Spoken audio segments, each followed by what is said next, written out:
Here are 5 important points to remember about conflict resolution. The first is to challenge the behaviour, not the person.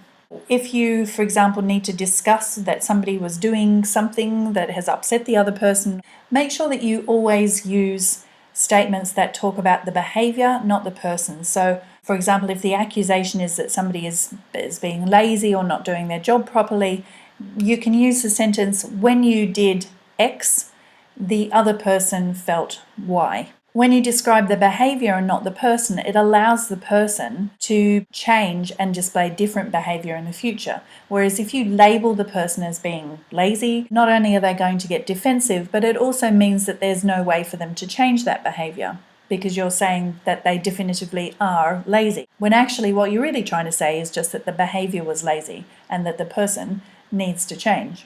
Secondly, it is very important that you create an environment on board where people see mistakes as opportunities for learning.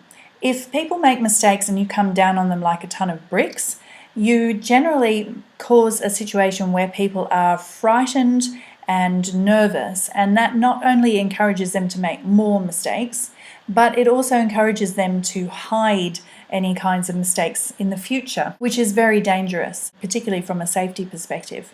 So you really need to create an environment where mistakes are seen as opportunities for learning. They can be serious, they can be grounds for a very serious discussion, but the basis of that discussion has to be positive in that what have you learned from this situation? What are you going to do differently in the future to make sure that this mistake doesn't happen again? When you're talking on behalf of other people, make sure that you use I, not we statements.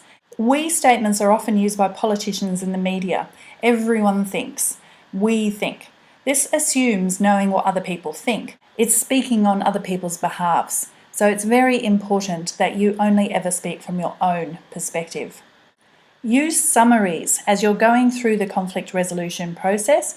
Make sure that you summarise understanding along the way, and it confirms that what you've heard is correct. Make sure you use their words when you're doing this. Use open questions. Open questions are very important to use in conflict resolution because they will make sure that you get the full story.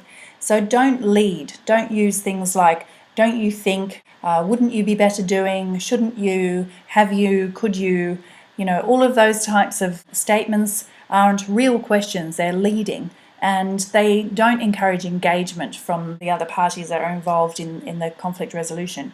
What you want is for those two people to actually engage in the process of resolving the conflict themselves, rather than for you to resolve the conflict on their behalf.